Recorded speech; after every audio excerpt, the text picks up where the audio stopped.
o significado de dor. Para mim é dor, dor e dor. A morte é o fim da vida. Que para alguns é temor, para mim é meio de vida. Morte e vida caminham lado a lado, porque são expressão, né, de uma mesma condição. Ou nós estamos vivos aqui, ou nós estamos vivos lá. Os grandes problemas da morte é o medo que se tem dela, né? E quando há um medo muito grande em relação a alguma coisa, nós temos uma tendência de negar esta mesma coisa. Aí, quando a vida nos convida a refletir sobre a morte, nós temos mania de achar que é uma surpresa, como se aquele ente querido que partiu fosse a primeira pessoa da humanidade que tivesse morrido. Quando isso não é verdade, né? A morte é tão natural quanto a própria vida. Sou pai do Ives Otto, um menino que foi sequestrado e morto em 1997. Em 29 de agosto, estava com a minha esposa numa importadora. E naquele momento eu senti alguma coisa no meu peito e tinha vontade de ir embora mais cedo. E quando aproximei perto da minha casa, a minha filha veio correndo, falando: pai, sequestraram o Ives. Meu filho foi sequestrado pelo segurança que fazia um bico na nossa loja. Foi uma tristeza, um sofrimento tão grande, todo dia com esperança de que o Ives voltasse. Realmente foi uma tortura. O primeiro contato que eu tive com os sequestradores foi na madrugada, às 6 horas da manhã, a primeira ligação dizendo que era sequestro. O valor que eles estavam pedindo, um valor absurdo, que não tinha condições de arrumar. Com muito custo, eles ligaram, mais uma vez, dizendo do resgate. Depois disso, nunca mais eu tive contato com eles. Realmente, não existe uma dor maior para um pai, para uma mãe, sofrer um sequestro dessa forma.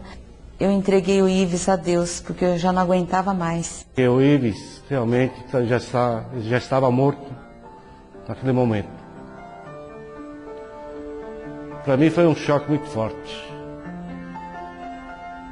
Um choque que realmente me revoltou muito. O ódio estava dentro de mim, pensando só em vingança. Eu confesso para vocês que eu senti um alívio, porque eu esperava o Ives morto ou vivo. Eu estava conversando assim com Deus, né? Aí eu falei, nossa, eu era tão feliz com o Ives. Deus, o que eu vou fazer agora?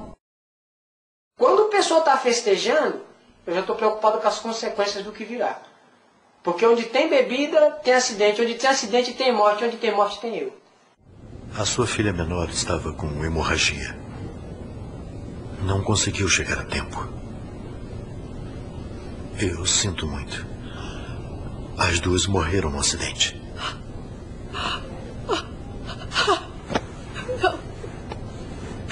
Não, ai, meu Deus. O médico, ele não está bem preparado para lidar com a morte. Nós não fomos preparados para isso. Mas assim, eu como intensivista, e às vezes a gente tem uma estatística dentro de uma UTI, por exemplo, 50% dos nossos pacientes às vezes podem morrer, então a gente está acostumado a lidar com isso no dia a dia. E por ser infectologista, eu também tenho um monte de pacientes, porque eu tenho uma doença que é o AIDS, eu tive um monte de pacientes que eu acabei perdendo. Então realmente é muito difícil lidar com a morte. No meu caso, que a gente trata de morte violenta, tem ainda um elemento que é o elemento de comoção. A morte choca a qualquer um, principalmente quando se trata de morte violenta, de morte traumática. Meu trabalho ele começa desde tirar o corpo das glândulas, a tirar as documentações da pessoa, passar para a equipe de investigação, que é o de reconhecimento. Meus plantões, eu já tenho corpos que foram autopsiados, só esperando que eu dê banho, tampe os orifícios do corpo através do trabalho de tamponamento, que é através de algodões, etc., né? E aí se faz o pedido da família para que traga roupas, para que se compre as flores, seja a funerária notificada para que ela possa liberar o caixão. E aí eu possa começar e terminar o serviço a ponto de liberar o cadáver até o velório. Essa sou eu, Cecília. Essa é a minha irmã Antonieta, uma parte de mim que se foi. Minha irmã gêmea, Antonieta, ela foi para uma chácara, ela não ia. Resolveu ir e levantou assim da cama, foi para a chácara e foi com o namorado estava assim bem alcoolizado, em alta velocidade, acabou entrando embaixo de um caminhão, onde ele faleceu na hora e ela não. Ela não faleceu na hora, veio falecer 60 horas após. Minha irmã era cheia de vida e volta num caixão lacrado, sem até eu poder ver se era ela realmente. Não, eu acho impossível, mesmo porque a minha carne é fraca nessa cruz. Perder uma irmã como eu perdi é dor.